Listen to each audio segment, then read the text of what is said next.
Hi all. So this class is about the side effects of heparin. Side effects of heparin is actually very interesting and exhaustive. So I thought I'll just make it into a separate class. Alright. So the first and most important side effect of heparin is what? It's bleeding. Okay.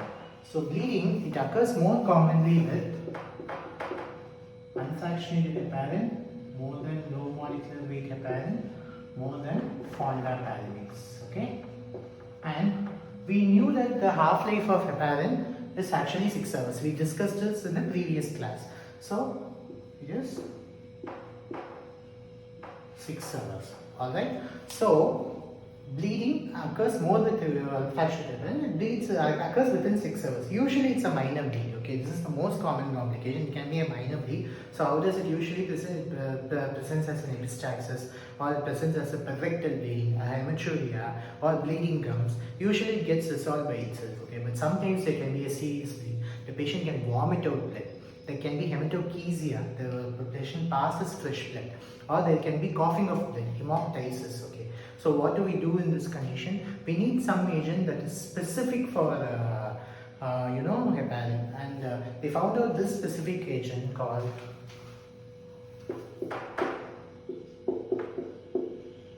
protamine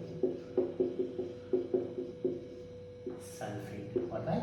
So this protamine sulfate, it is derived from this is the funny part, okay, this is derived from the sperm of salmon fish.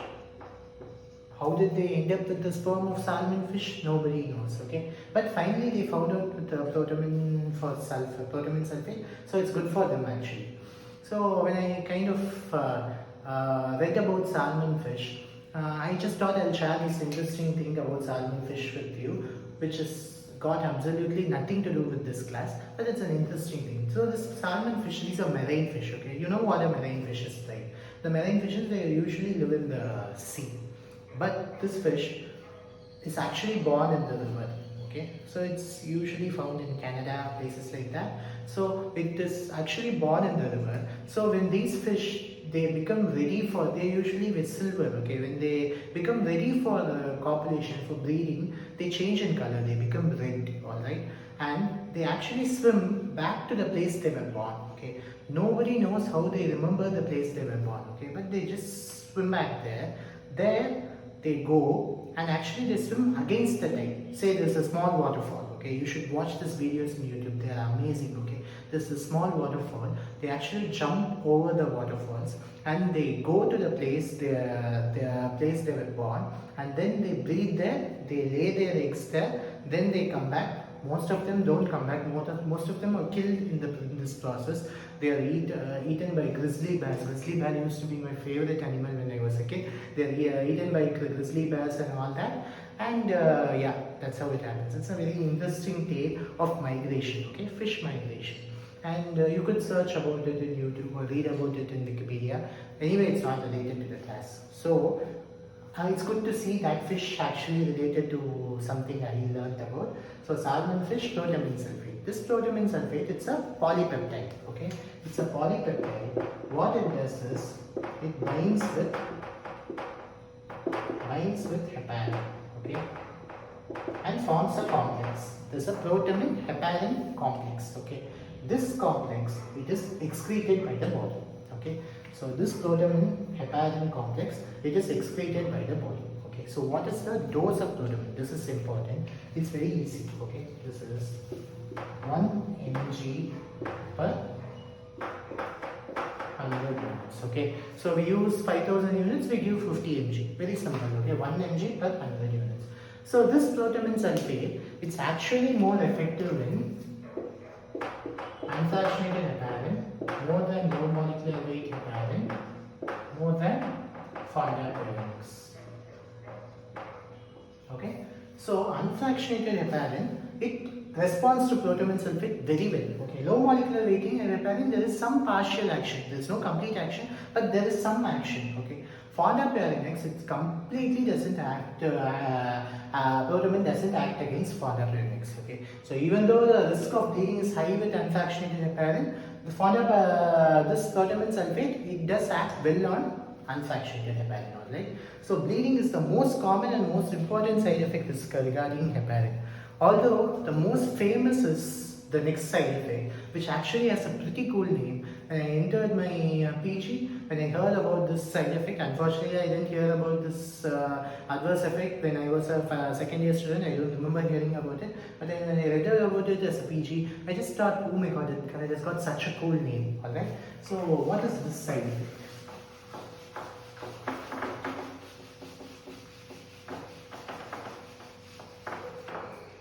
This is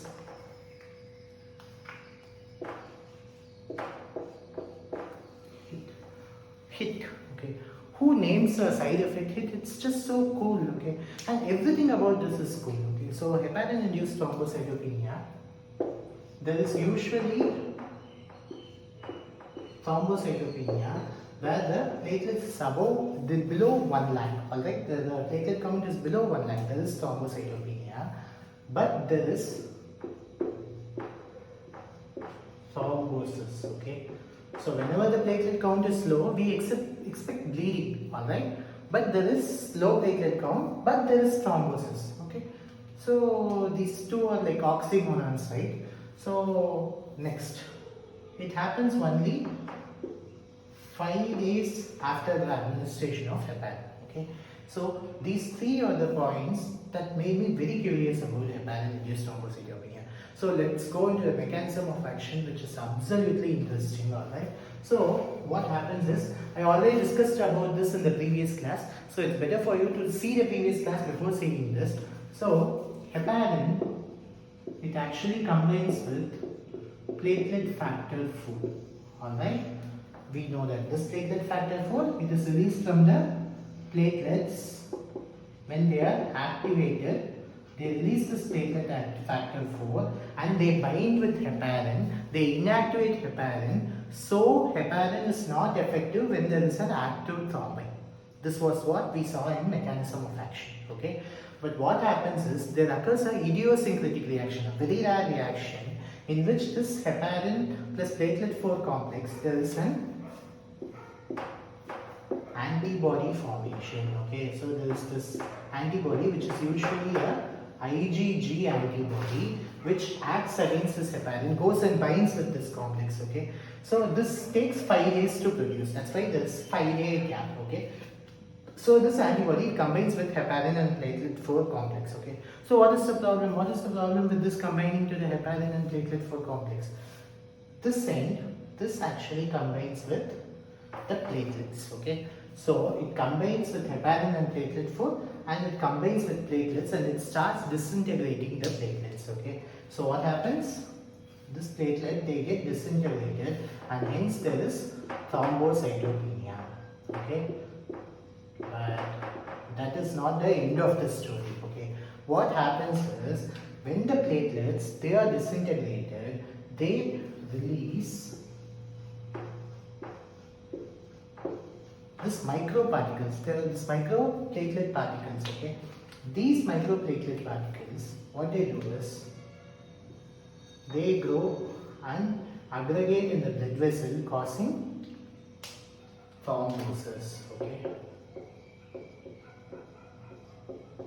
see how awesome this is. Okay, so heparin platelet 4 complex is an antibody against this which binds to platelets, which disintegrates the platelets, causing thrombocytopenia, causing microplatelet thrombi, which binds with the blood vessel, and finally there is thrombosis. Okay, so this is a very cool phenomenon of heparin-induced thrombocytopenia. Okay, so you have to diagnose a heparin-induced thrombocytopenia. Since it's very cool and interesting term, there's a lot of points in here, and for diagnosis, for clinical diagnosis, they have established a criteria called a 4T criteria, some call it a 5T criteria. Anyway, I'm going to say you all the T's. Okay,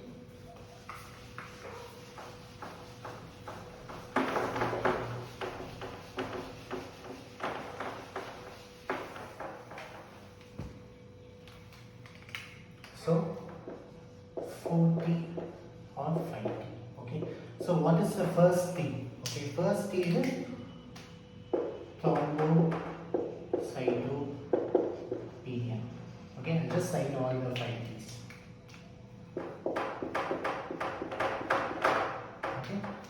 thrombocytopenia, the platelets is below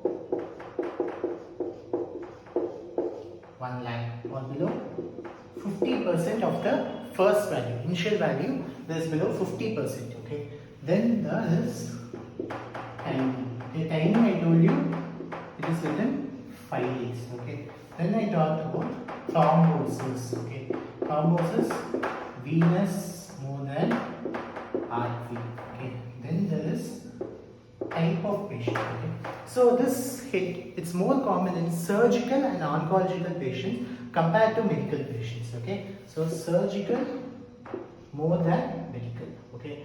It is more common in females compared to males. Okay. So obviously it's an autoimmune disease. Autoimmune disease is always more common in females compared to males. Okay. So it's common in surgical compared to medical patient. It is common in females compared to males. The venous is more than arterial. Okay. So the final T. Wait, I am not able to remember the final T. What is the final T? Come on, the final T, come to me. Females more than males.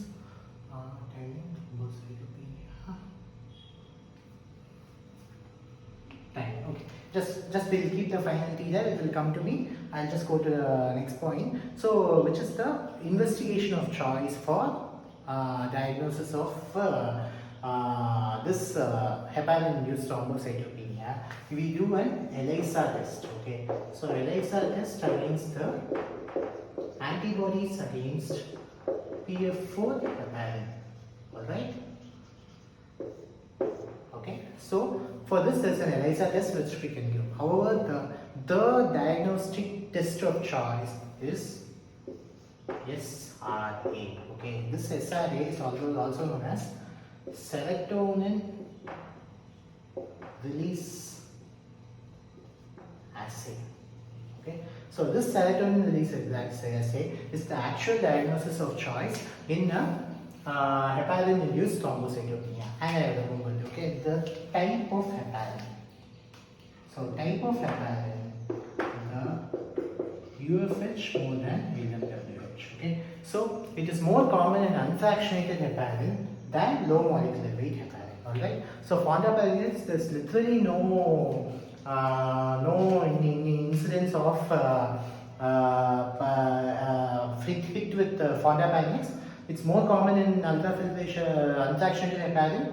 It is common in low molecular weight heparin, but not as common as unfractionated heparin. Okay. So diagnosis, it's ELISA, serotonin release assay. Serotonin release assay, platelet releases serotonin. So whenever there is platelet disintegration, more serotonin is released. That is the concept of SRA. So how do you treat it? You treat first, you stop the heparin. Okay, you stop the heparin, and then you treat thrombosis. You treat thrombocytopenia. You give platelet infusions, whatever you want. But then what do? You shift to anticoagulant agents because thrombosis is happening. Okay, so we shift to NOAs. Okay, so what is NOAs? NOAs are novel anticoagulants. Okay, so what do you use? Fondaparinase? Yes, it can be used. Aragobatam or rivaroxaban? Yes, it can be used. Or apixaban. Okay, so these are the NOAs that can be used when there is hit. Alright, so this is a very interesting and 5 mark for postgraduate students, for undergraduate students. So there's a lot of things going on with hit, and you have to know about hit. Alright, so other side effects of heparin quickly.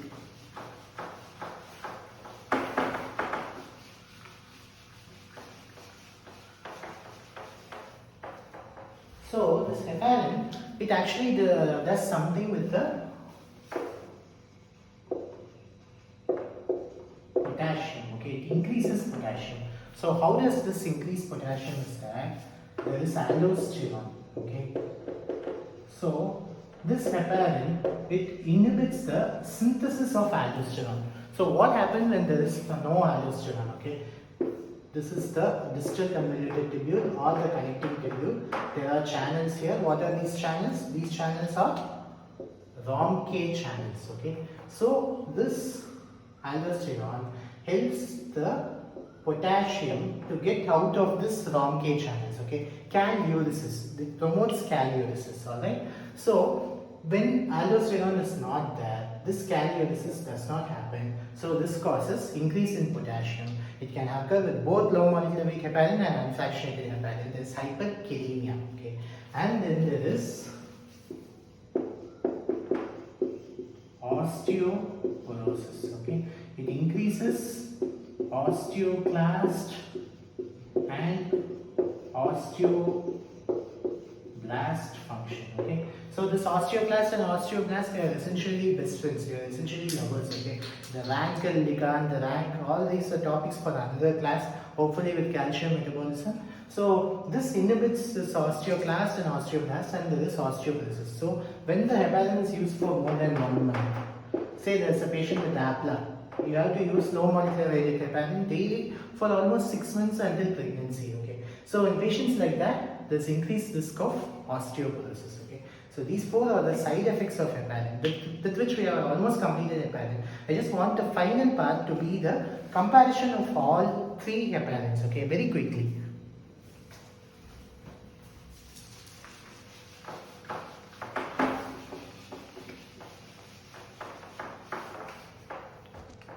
So we have unfractionated, low molecular weight and fondaparinux, right? So effect, UFH is superb. Okay, it affects both factor 10A, thrombin, and it's very effective. LMH is okay, fondaparinux is okay. Bleeding, it's more with UFH, it's less with LMWH, it is less with fondaparinux. So LMWH and fondaparinux score in this. Effect, it scores in this. So when there is a bleeding, there should be an antidote. Okay. So the antidote for UFH, there is protamine sulfate. But for low molecular weight, there is no protamine sulfate. For fondaparinux, there is no for the effect. Bioavailability. Bioavailability, it's exceptional with fondaparinux. Okay, it has a half-life of 17 hours. Alright, so it has a half-life of 17 hours. LMWH, it's okay, it has a half-life of 18 hours. Bioavailability is very poor with UFH. We saw it with the previous class. Okay, so when you use UFH, you have to monitor. Okay, so monitoring is very easy with APTT. It's easy. Okay, with LMWH and fondaparinux, it's difficult. You have to do a 10A assay. How many 10A assays have you seen in your life? Absolutely zero. I haven't seen a 10A assay in my life.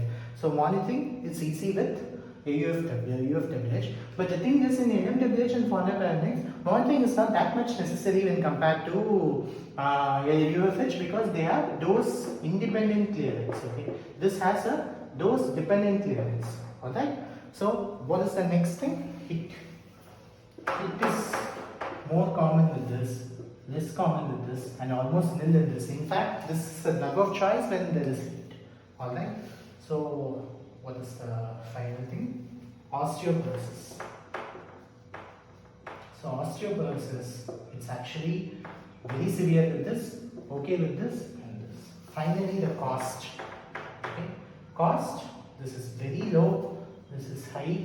This is very high. Okay. So even though UFH has a lot of side effects, they can actually be monitored with a cheap test, and it can be treated with a cheap drug, and it's actually cheap. So in a developing country like India, unfractionated heparin is more preferred compared to low molecular weight and fondaparinux. Okay, but in developed countries, I think low molecular weight heparin is a better choice. Even here in private hospitals, they do give low molecular weight heparin. They prefer low molecular weight to unfractionated heparin. But there are a lot of studies comparing all this and this, and it's a controversial pick to choose one between these 3. Okay, especially between UFH and low molecular weight heparin. The studies are varied. But it depends on what you want at that moment. Okay, so with this the class gets over. So the basic idea of this class was to make you understand the awesome mechanism of action and side effects of heparin. So will this class help you score well in NEET? I'm not very sure. I'm pretty sure no. But the thing is, it will help you understand the concepts. Okay, that is the basic idea of these classes. So if you have any doubts, you let me know in the comment section or text me.